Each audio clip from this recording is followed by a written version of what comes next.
Bien, vamos a continuar con nuestra serie de estudios sobre el Sermón de la Montaña. Estamos llegando a los versículos 16 al 18 del capítulo 6. Voy a leer estos pasajes, oramos y vamos a platicar un ratito. Mateo 6, versículo 16, Jesucristo está hablando, dice: cuando ayunen, no pongan cara triste como lo hacen los hipócritas, que demudan sus rostros para mostrar que están ayunando. Les aseguro que estos ya han obtenido toda su recompensa.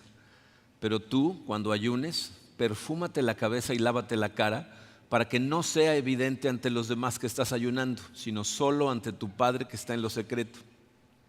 Y tu Padre que ve lo que se hace en secreto, te recompensará. Vamos a orar. Padre Santo, te damos tantas gracias, Señor, por tu amor. Gracias, Señor, por el sacrificio que hiciste en la cruz, que compró vida para todos nosotros. Vida eterna durante el tiempo que estemos en tu presencia y vida real mientras estamos aquí en la tierra. Señor, tú nos dejaste claras las disciplinas espirituales que necesitamos para tener verdadera comunión contigo. Y estamos a punto de estudiar una, Señor, que no es muy conocida. Te pido, Señor, que nos hables a cada uno del corazón, nos abras los ojos, nos dejes ver la importancia que tienen cada una de las palabras que dijo tu Hijo Jesucristo.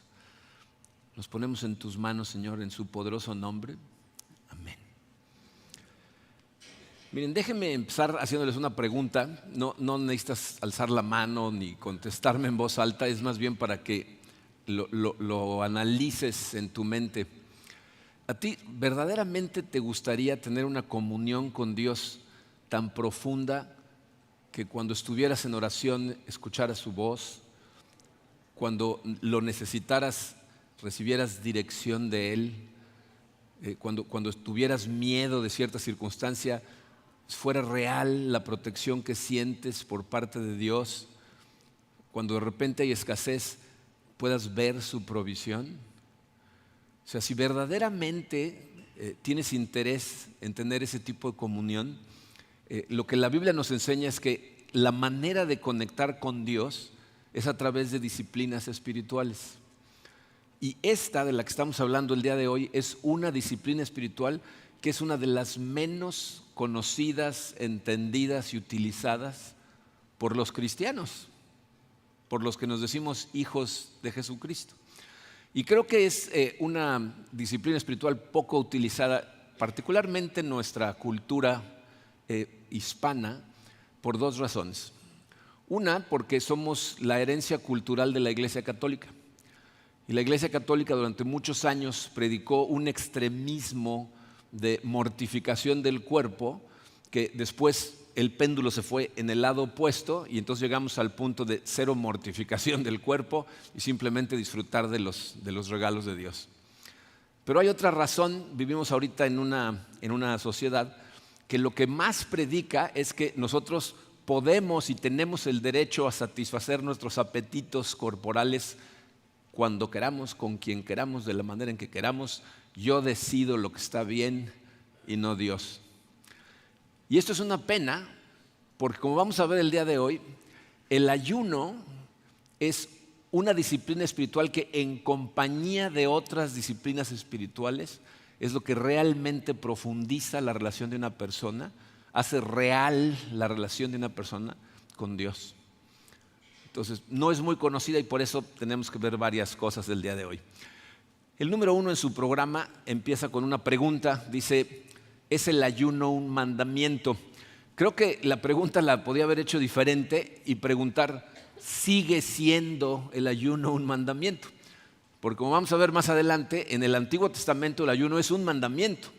Pero muchas personas piensan que cuando vino Cristo, muchas de las cosas que estaban en el Antiguo Testamento ya no aplican, como hemos estudiado que algunas de ellas efectivamente Jesús cumplió la ley en Él, y entonces mucha gente piensa que esta es una de las cosas que ya no es necesaria hacer. Entonces vamos a ver qué nos dice el Nuevo Testamento acerca del ayuno. Jesucristo habla acerca del ayuno en dos instancias, las dos en el Evangelio de Mateo. La primera es en esta parte del Sermón de la Montaña, en el versículo 16 al 18, pero quiero que se fijen en las palabras que utiliza. Inicia diciendo: cuando ayunen, no pongan cara triste como hacen los hipócritas. Noten por favor que Jesucristo no dijo, si es que ayunan, dijo, cuando ayunen, asumiendo que nosotros, sus discípulos, ayunamos. La realidad es que el ayuno era una cosa tan común en el pueblo de Israel que por eso ni siquiera encontramos tantas directrices de cómo hacerlo, porque toda la gente ayunaba. Lean el Antiguo Testamento, se van a dar cuenta de la cantidad de veces que cuando hablan de una persona que está orando, ayuna y ora. Entonces Jesucristo asume que todos nosotros ayunamos tanto como oramos y tanto como somos misericordiosos, porque si se fijaron al principio de este capítulo, cuando hablamos de la misericordia, dijo, cuando den, no dijo si es que dan, cuando oren, oren de esta manera, no como los hipócritas que oran en las esquinas a gritos para que todos los vean. Y aquí nos dice, cuando ayunen, hágalo en su lugar secreto y no como los hipócritas. ¿Cómo ayunan los hipócritas? Los hipócritas ayunan para obtener el aplauso de la gente. O sea, ayunan ante los demás en lugar de ante Dios. Ahora, hay un lugar para el dar colectivamente. Hay veces que hacemos colectas para fines específicos.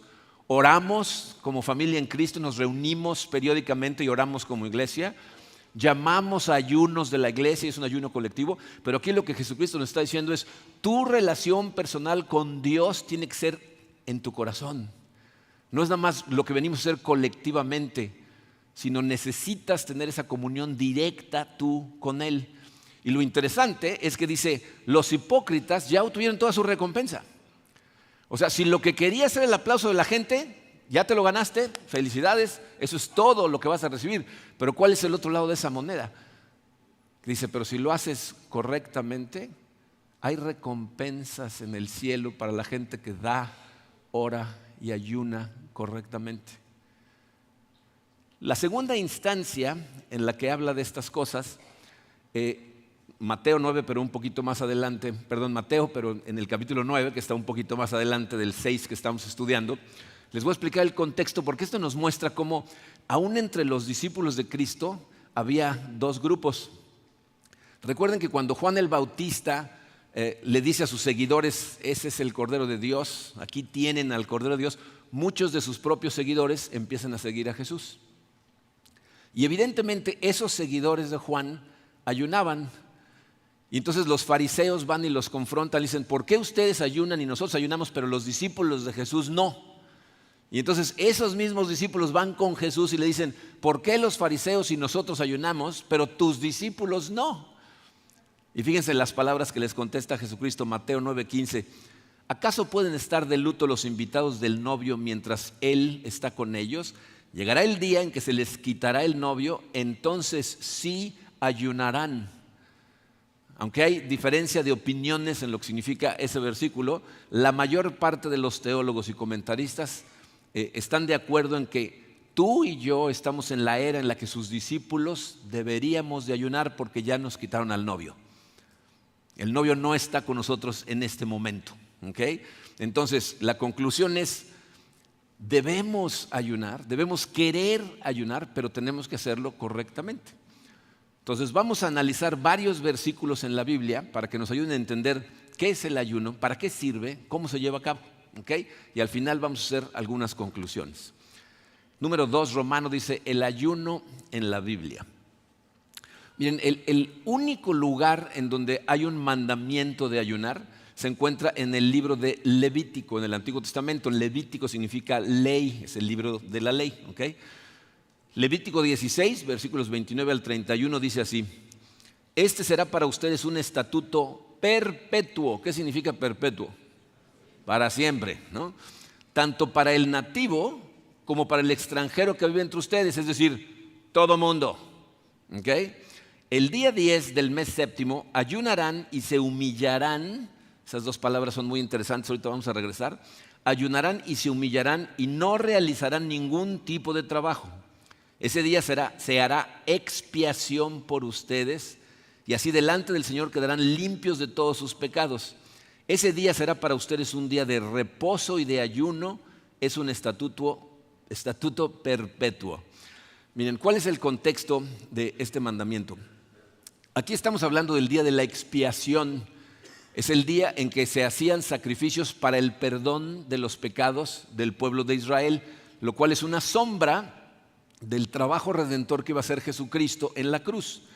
¿Qué sucedía? Un día al año el sumo sacerdote entraba al lugar santísimo, ¿ya?, y cubría primero con sangre el asiento de la misericordia en el arca del pacto, y luego ofrecía la sangre de un toro para el perdón de sus propios pecados. O sea, para que el sacerdote pudiera interceder por los pecados del pueblo, tenía que estar limpio, y como los sacerdotes eran pecadores, pues primero tenían que ofrecer un sacrificio por sus propios pecados. Entonces empezaban con el de un toro por sus propios pecados. Y miren, ahí la importancia de la vida perfecta de Cristo. Si Cristo no hubiera vivido una vida de perfecta obediencia a su Padre todos los días de su vida, su sacrificio no hubiera sido el sacrificio perfecto. ¿Okay? Entonces, primero el toro, luego una cabra, que se sacrificaba y se ofrecía la sangre para el perdón de los pecados de todo el pueblo de Israel. Pero en tercer lugar, el sacerdote tomaba otra cabra, ponía sus manos encima de la cabra y confesaba los pecados de todo el pueblo, y después soltaban esa cabra y la dejaban que corriera al desierto. Es de donde viene la frase el chivo expiatorio. El chivo cargaba con los pecados de todo el pueblo y lo dejaban salir corriendo hacia el desierto. Pero todo eso era la imagen de la expiación realizada por Jesucristo al sustituirnos a ti y a mí en la cruz. Pero mientras los sacerdotes estaban haciendo estos sacrificios adentro del lugar santísimo, la gente afuera estaba haciendo su parte, siguiendo el mandamiento de Dios, que era ayunar, negarse a sí mismos alimento como una muestra de arrepentimiento y de humillación. Es decir, era una humildad interna de corazón que se veía de forma externa a través del ayuno. De hecho, la palabra original, y por eso les dije que esas dos palabras son interesantes, si lo ves en diferentes versiones, en algunas dice ayunarán, en unas dice se humillarán, es una sola palabra en hebreo que significa afligirán su alma, pero lo traducen como humillación porque para los judíos humillarse y ayunar era exactamente lo mismo. De hecho, cuando se habla del día de la expiación en el Nuevo Testamento, no le llaman el día de la expiación, le llaman el día del ayuno. Para ellos humillarse y ayunar era exactamente lo mismo. ¿Okay? Más adelante, en Levítico 23, nos explican cómo se hacía ese ayuno en particular.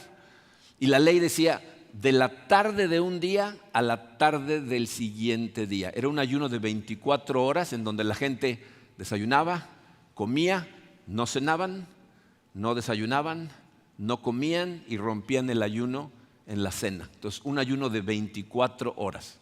Lo que vemos aquí es que de acuerdo al Antiguo Testamento, la gente de Dios se presentaba ante Él, ¿verdad?, pero con un corazón humilde y arrepentido que se demostraba a través de ese ayuno pidiendo perdón por sus pecados. ¿Okay? Entonces, esa es la primera instancia.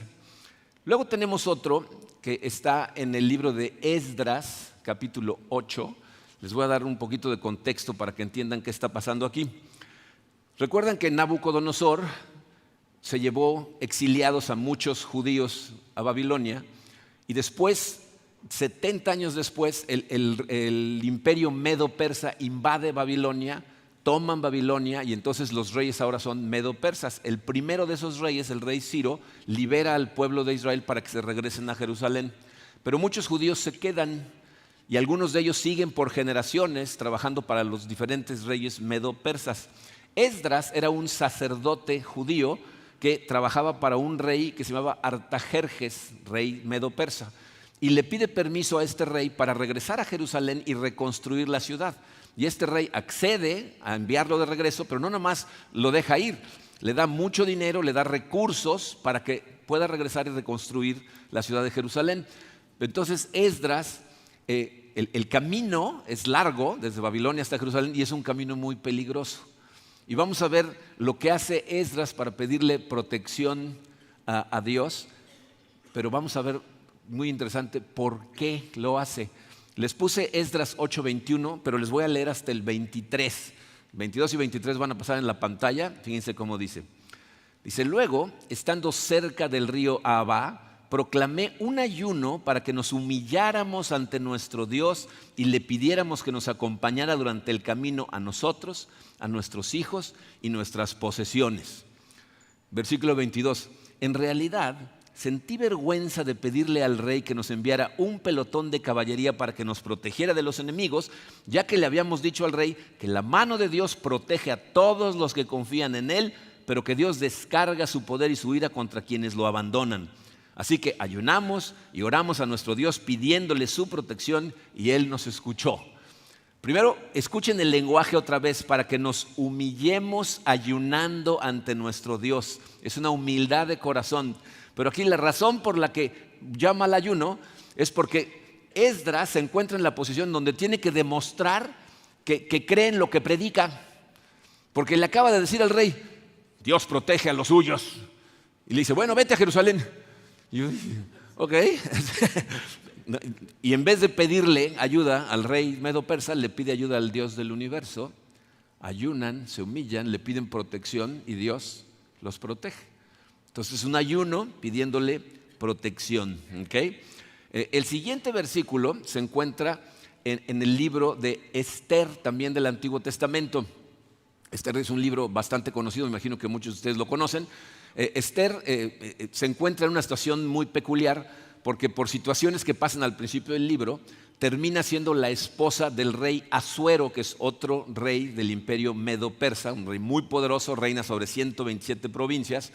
Pero este rey tiene a una persona que es como su segundo, que es un arrogante de lo peor, se llama Amán, y es uno de esos hombres que cuando suben al poder esperan que todo el mundo les rinda pleitesía y cuando pase él se tiren al piso. Y entonces todo el mundo lo hace, pero Esther tiene un primo que se llama Mardoqueo, que es el que organizó las cosas para que ella terminara ahí como la reina, y Mardoqueo se rehúsa a hacerle caravanas a Amán.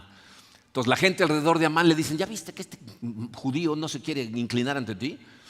Y entonces Amán se enoja tanto que decide no nada más vengarse contra Mardoqueo, sino eliminar a todos los judíos del reino. Y entonces se lleva también con el rey que lo convence de que haga un edicto que dice, vamos a echar un volado, vamos a escoger un día, y ese día todas las personas que maten a un judío se pueden quedar con sus pertenencias, maten a todos los judíos. Y entonces tienen el plan de hacerlo. Entonces Mardoqueo va con Esther, su prima. Él se había quedado encargado de su educación, evidentemente ella mucho más joven que él, pero va y le dice, dile al rey que van a eliminar a todos los judíos de todo el reino. El rey ni siquiera sabe que ella es judía. Entonces Esther le dice, pues nada más que tenemos un pequeño problema, porque la ley de los medo-persas dice que nadie puede acercarse a la presencia del rey si el rey no lo manda llamar. O sea, tú ni siquiera podías entrar a la sala y levantar la mano a ver si te veía. Si él no te invitaba a la sala y te metías a su presencia y él, si extendía su cetro hacia ti, entonces te dejaban acercarte. Si se volteaba, en ese momento te ejecutaban, incluyendo a la reina. Y entonces le dice, pero si me acerco es contra la ley, me van a matar. Y Mardoqueo le dice, para un momento como este, Dios te puso aquí. Si tú no haces nada al respecto, Dios de todas maneras va a salvar a su gente, pero tú vas a haber dejado ir la oportunidad de servirle a tu Dios. Y entonces esto es lo que le dice Esther 4:16. Ve y reúne a todos los judíos que están en Susa para que ayunen por mí. Durante 3 días no coman ni beban ni de día ni de noche. Yo por mi parte ayunaré con mis doncellas al igual que ustedes. Cuando cumpla con esto, me presentaré ante el rey por más que vaya en contra de la ley. Y si perezco, que perezca. Entonces dice, vamos a ayunar todos durante 3 días. No vamos a comer, no vamos a beber, ni de día ni de noche. Vamos a pedirle a Dios que toque el corazón del rey. Y yo me voy a acercar. Y si me muero, me muero. ¿Y qué creen que pasa? Lean el libro, está muy bueno. ¿Okay? Obviamente salva a los judíos, si no, no estaríamos aquí, ¿okay? Pero bueno. La siguiente instancia se encuentra en el libro de Daniel. Y miren, en Daniel podíamos haber encontrado no saben cuántos ejemplos, porque Daniel es un ejemplo de oración y ayuno. Lo hace muchas veces, ¿okay? Pero les puse este en particular porque quiero que vean algo importante. El contexto es este. Daniel es uno de los que se habían llevado exiliados a Babilonia. Él trabaja para los reyes, primero Nabucodonosor y luego los reyes medo-persas. Y él, una de las características de Daniel es que es una persona con una educación altísima. O sea, no de que sea muy, muy bien educado, sino de que estudiaba muchísimo. Y él conocía las escrituras perfectamente y sabía que el profeta Isaías había profetizado casi 400 años antes el exilio y la duración del exilio. El exilio iba a durar 70 años y entonces hace un cálculo y se da cuenta que esos 70 años están a punto de cumplirse. Y entonces, ¿qué es lo que hace? Daniel 9:3 dice, entonces me puse a orar y a dirigir mis súplicas al Señor mi Dios. Además de orar, ayuné y me vestí de luto y me senté sobre cenizas. O sea, su manera de ir humildemente a Dios para pedirle por el futuro de todo el pueblo de Israel fue orar, ayunar, pero aparte incomodarse lo más posible de forma física. El vestido de luto era muy incómodo y sentarse en cenizas evidentemente también.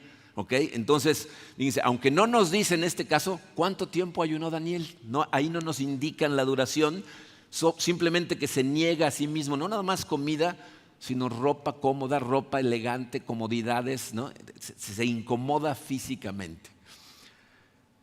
Este que sigue está en un libro que es muy conocido por las razones equivocadas. Se encuentra en el libro del profeta Jonás. ¿Saben quién fue Jonás? ¿Por qué se acuerdan de Jonás? Porque se lo tragó un pez, ¿no? Bueno, esa no es la razón por la que nos deberíamos de acordar del libro del profeta Jonás, sino por el milagro que hace Dios en los corazones de la gente de Nínive. ¿Okay? Jonás es un hombre al que Dios le habla y le dice, Jonás, ve a Nínive y predícales que voy a destruirlos en 40 días porque ya su pecado ha llegado hasta el copete. Y entonces Jonás se rehúsa, si conoces la historia, él le dice, ve a Nínive, y lo que hace es subirse a un barco que va en la dirección opuesta a Nínive, se rehúsa a ir. ¿Pero por qué se rehúsa a ir a Nínive?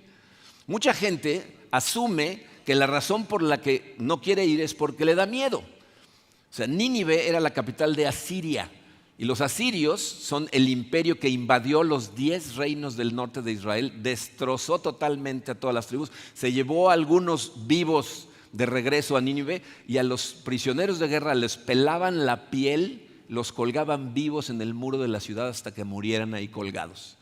Y Dios le dice, tú a Nínive, ve y predica. Entonces mucha gente dice, pues con razón no quería ir, ¿no? Pero esa no es la razón por la que no quiere ir.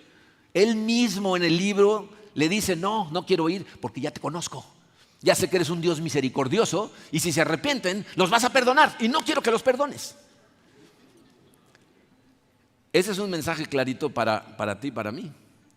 Porque lo que nos está diciendo Dios a través de lo que pasa con Jonás es, no nada más porque una persona te quiera matar, arrancar la piel y colgarte en la pared, vas a dejar de orar por ellos.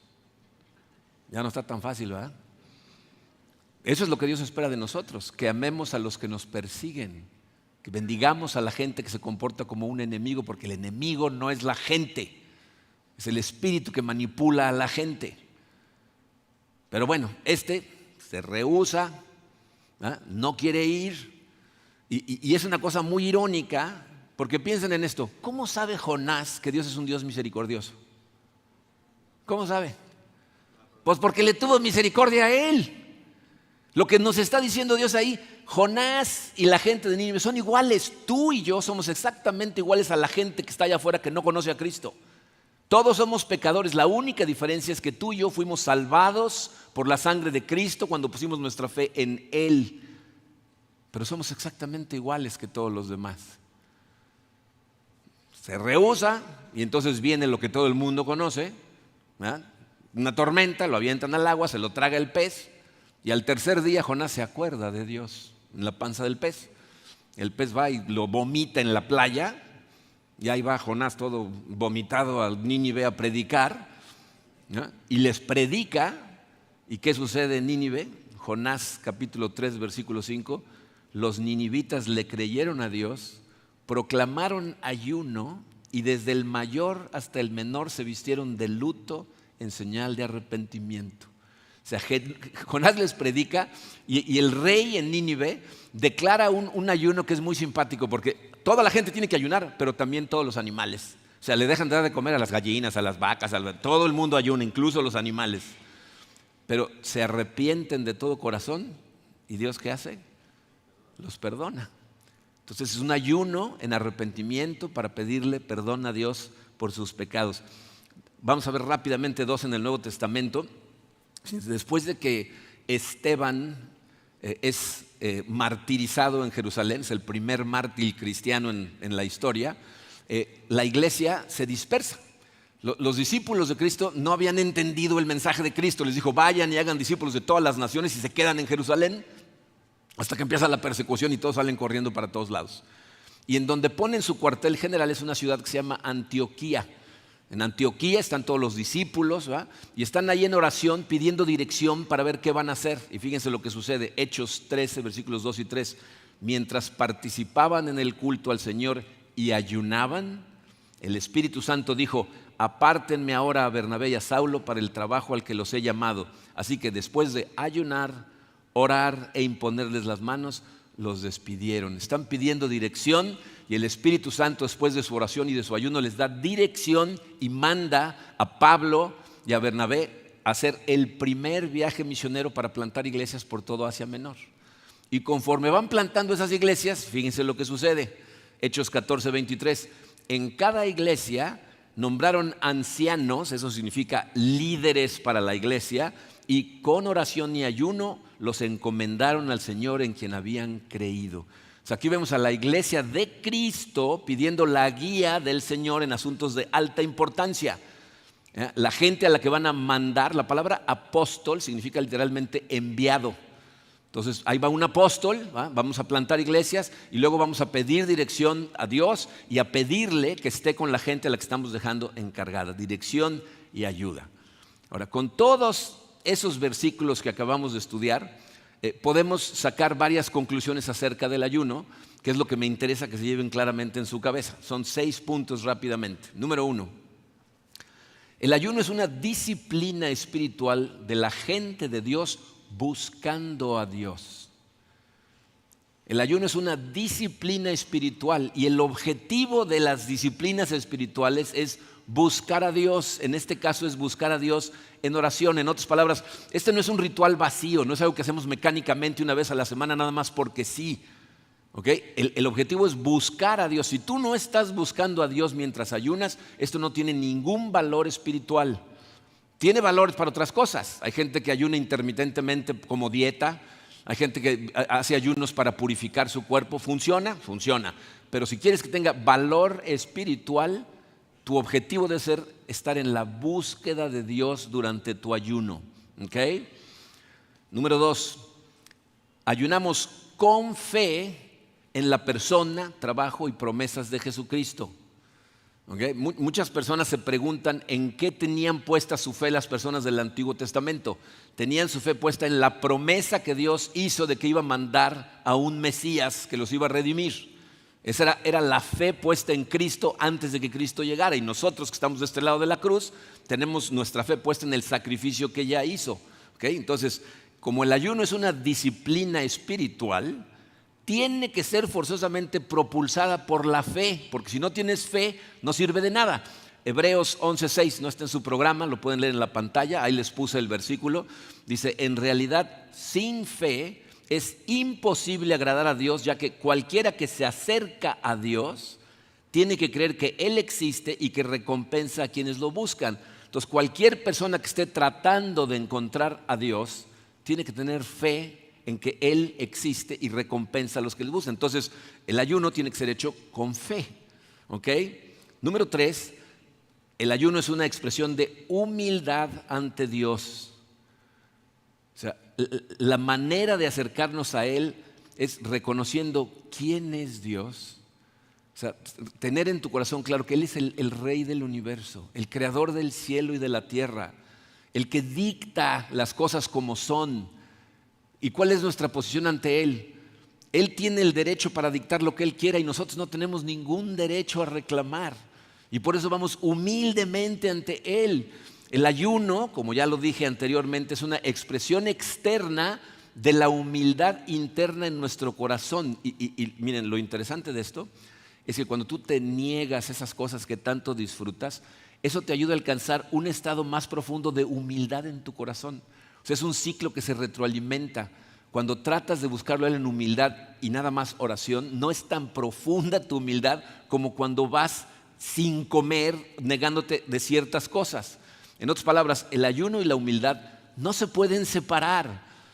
O sea, piénsalo, la expresión exterior del ayuno, sin un estado interior de humildad, no tiene el menor sentido, porque eso es precisamente lo que Jesucristo criticó de los hipócritas. O sea, si tú interiormente te sientes orgulloso de que estás ayunando, es una contradicción en términos, y la Biblia dice que Dios está en contra de los orgullosos, pero está con los humildes.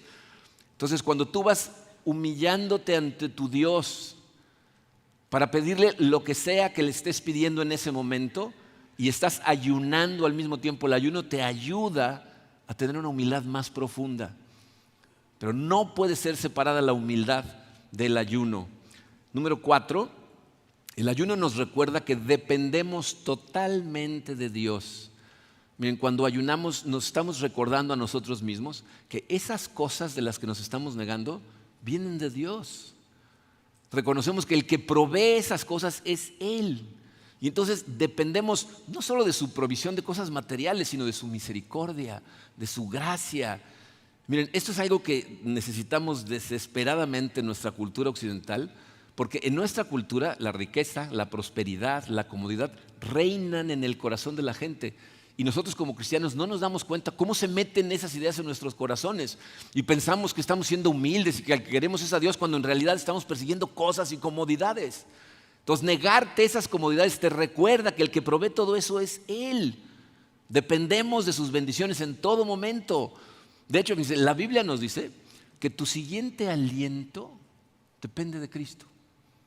Que tú puedas seguir respirando ahorita una vez más depende de que Cristo continúe haciendo su trabajo, lo que está haciendo en este momento. Colosenses capítulo 1, versículos 16 y 17. Dice, porque en Él fueron creadas todas las cosas que están en los cielos y en la tierra. Él antecede a todas las cosas y en Él todas las cosas subsisten, incluyéndote a ti, incluyéndome a mí. Todos subsistimos gracias a que Cristo está haciendo su trabajo en este momento. Y si dejara de hacerlo por un instante, el universo completo colapsaría. ¿Y saben cuál es el problema? Se nos olvida eso. En nuestra prosperidad, ¿no? Porque de este lado del mundo, especialmente en donde nosotros vivimos, tenemos prosperidad. Y a lo mejor tú estás pensando, pues serás tú el que tiene prosperidad, porque yo estoy batallando para... Si tienes comida en el refrigerador, cambio en la bolsa y un techo arriba de ti, estás mejor que el 90% de la gente de este planeta. En nuestra prosperidad se nos olvida.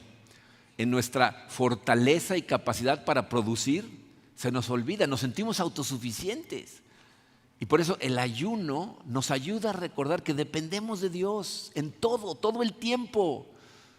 Te recuerda lo débiles, lo frágiles que somos, cuánto lo necesitamos. Por eso el ayuno, fíjense, es importante, porque cada vez que de repente sientes punzadas de hambre durante el ayuno, eso lo que hace es llevarte a un nivel de devoción más profundo cada vez. Rompe el poder de la carne y te aleja de esa sensación de autosuficiencia para descansar en la suficiencia de Dios. Número 5, ayunamos con un propósito específico centrado en Dios. O sea, el ayuno no es una simple tradición que realizamos periódicamente por deporte, no es una actividad mecánica, no es simplemente buscar el favor de Dios para tenerlo contento. Voy a ayunar para que Dios esté contento conmigo. No te gana nada en ese sentido el ayuno. Dice, cada versículo que analizamos, si se dieron cuenta, fue en respuesta a situaciones específicas en donde su gente le está pidiendo a Dios que participe con un propósito en específico, pero centrado en Él, en su voluntad y no en la nuestra. Esa es la manera en que ayudamos, pidiéndole que haga su voluntad soberana para su gloria en las situaciones que enfrentamos en el día a día. Si se fijaron en los versículos que vimos, las razones eran diferentes. Había gente pidiéndole dirección, protección, intercesión, arrepentimiento para perdón de sus pecados, éxito en alguna tarea, ayuda en las decisiones más importantes. Vimos cómo la duración de los ayunos varía, ¿no? Daniel no nos dice cuánto ayunó, Esther 3 días, hay ayunos de 7 días, hay ayunos de 24 horas, dice el Levítico. En 3 diferentes lugares vemos ayunos sobrenaturales de 40 días. Y miren, es muy importante que escuchen esto. Hay ocasiones en donde Dios respondió como la gente estaba pidiendo, y hay ocasiones en donde no respondió de esa manera. Ustedes recuerdan después de todo lo que hizo David, ¿verdad? Adulterio, asesinato, luego se casa con la mujer, con Betsabé, y tienen un bebé que cae gravemente enfermo. Y David se pasa 7 días en ayuno, tirado en el piso de la forma más incómoda posible, ayunando y orando a Dios, y el bebé fallece. No puedes manipular a Dios a través de una disciplina espiritual. No porque ayunes, Dios va a hacer lo que tú quieras. Ayunamos para que se haga su voluntad, y por eso oramos en la voluntad de Dios y no simplemente en lo que nosotros queremos. O sea, de la manera en que tienes que ver esto es, estás haciéndote presente ante el trono del Rey del universo con fe y con humildad para pedirle: Señor, haz tu voluntad en mi vida. Y tengo peticiones que hacer. Está pasando esto en mi vida. Te pido, Señor, que se haga tu voluntad en esta situación, pero ayúdame en ella, porque yo sé que tus planes son mejores que los míos, pero no voy a demandar cosas a la presencia de Dios. Y por último, esto yo creo que para este momento es evidente, pero el ayuno nos ayuda a profundizar en nuestras oraciones. O sea, yo no sé si ya se fijaron en esto, pero el ayuno y la oración siempre van de la mano. O sea, tú puedes orar sin ayunar, pero no puedes ayunar sin orar. No sirve de nada. Pero cuando ayunas y luego vas en oración a Dios, tus oraciones se vuelven bastante más profundas. O sea, acuérdate que el ayuno en sí mismo ni te gana méritos ni obliga a Dios a nada. Es más bien en tu beneficio para intensificar tu búsqueda de Dios y tus oraciones. Te da un sentido de urgencia por las situaciones que estás enfrentando. De alguna manera, el privarnos de las cosas que apetecemos nos ayuda a orar mejor. Fíjate, así como el pan y el jugo que utilizamos para celebrar la cena del Señor son símbolos que enfocan nuestra mente en el cuerpo y la sangre de Cristo que fueron entregados por nosotros, derramados por nosotros, te ayuda a enfocarte en esas cosas. Exactamente lo mismo sucede con el ayuno. El ayuno te ayuda a enfocarte, a enfocar tus oraciones, a profundizar tu comunión con Él. Entonces, de alguna manera te empuja de una manera más seria a rogarle a Dios por su gracia en tu vida. Entonces, con todo eso junto, les puse una definición de ayuno al final en su programa. Dice: ayuno es cuando humildemente nos autonegamos ciertas necesidades y comodidades para entregarnos a un tiempo de oración donde buscamos a Dios con respecto a una situación específica. Eso es lo que hacemos cuando ayunamos. Cuando acompañamos de ayuno otras disciplinas espirituales como la oración, la meditación, el estar aislado del mundo temporalmente, o sea, ahí es cuando esas disciplinas se vuelven realmente poderosas. Ahora, rápidamente, algunas recomendaciones. Gente me ha preguntado cosas como: ¿hay gente que no debería de ayunar por alguna razón? Y la respuesta es sí. O sea, hay razones fisiológicas por las que la gente no puede ayunar, ¿no? Si tú tienes diabetes, si sufres de hipoglucemia, no puede ser un ayuno total. O sea, la gente se desvanece, o sea, te desmayas si tratas de hacer un ayuno y tu cuerpo no puede hacerlo. Miren, cuando yo empecé a salir con Karina, cuando nos hicimos novios oficialmente, le pedí que se casara conmigo y me dijo sí, pero en un año. ¿Okay? Y su mamá me mandó una carta con Karina. Me dijo: te manda mi mamá una nota. Venía cerrada, ¿no? Yo dije: ok. Abrí la carta y decía: si quieres ser feliz, dale de comer. Entonces yo leí la carta y dije: estará bromeando, ¿no?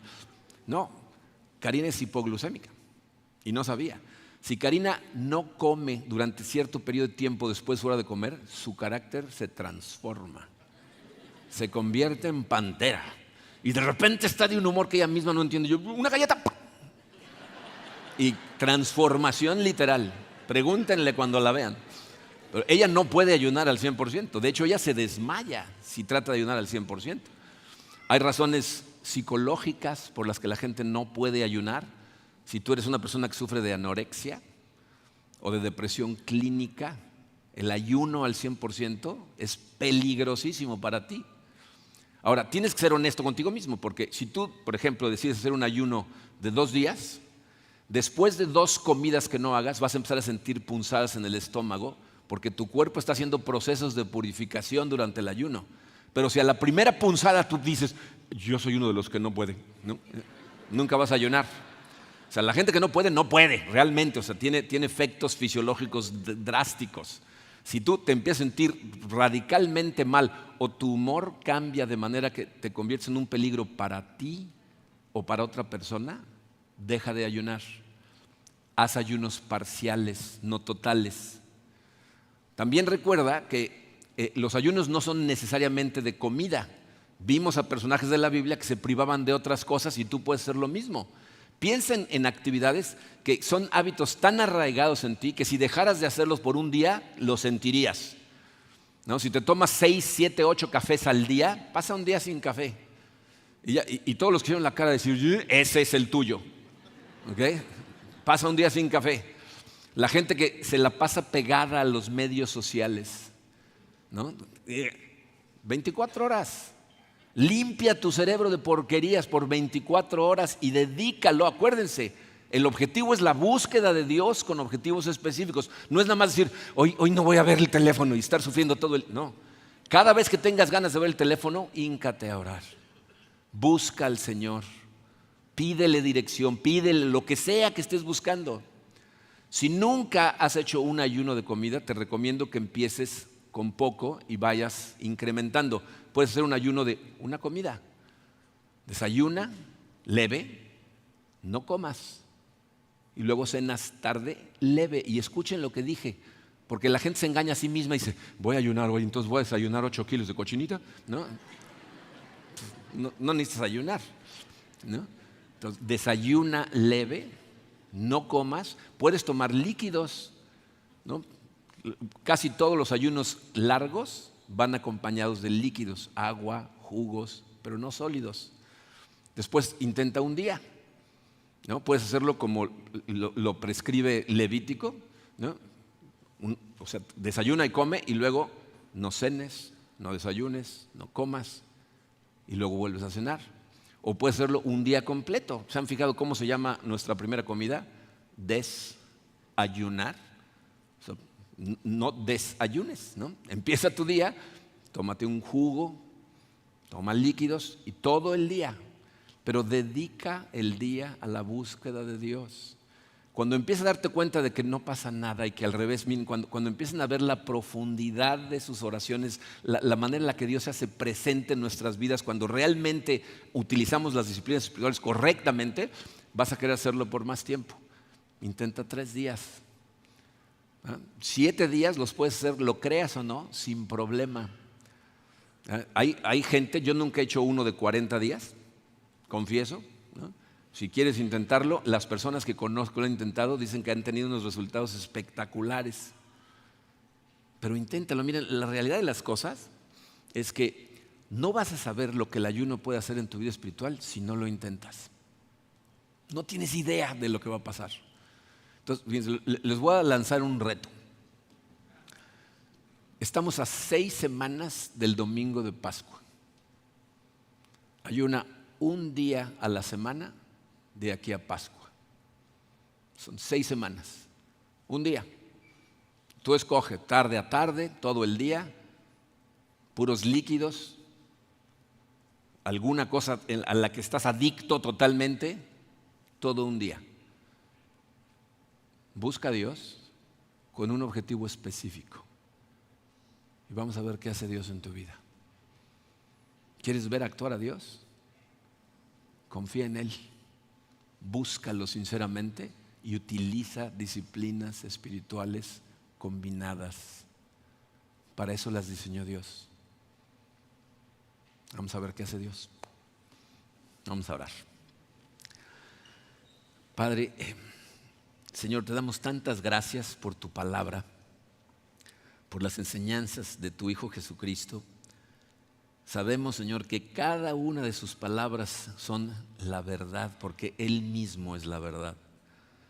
Sé, Señor, que en nuestro corazón, que es débil, que está arraigado a las cosas de este mundo, vamos a empezar a encontrar toda cantidad de razones para luchar en contra de esto. Vamos a tratar de justificarnos, vamos a tratar de encontrar excusas. Te pido, Señor, que nos des la humildad que necesitamos para ayunar, que nos des la fortaleza de carácter y la fe que necesitamos para creerte, Señor, porque tú nos dices en tu palabra que hacer estas cosas trae recompensas eternas. Ayúdanos a creer en ti, Señor. Ayúdanos a ayunar por lo menos estas 6 semanas y te pedimos, Padre, de todo corazón, que te hagas presente en nuestras vidas y nos muestres que ahí estás. Sé, Señor, que estas palabras las están escuchando personas que no te conocen. Te pido, Padre, que tengas misericordia de ellos, que toques sus corazones, que tu Santo Espíritu jalonee sus corazones en este momento y los atraiga hacia ti. Que tengan el valor de acercarse a ti y decirte: no te conozco, pero si estás ahí, por favor, llámame a seguirte. Los ponemos en tus manos, Padre, y nos ponemos todos en tus manos en el poderoso nombre de tu Hijo Jesucristo. Amén.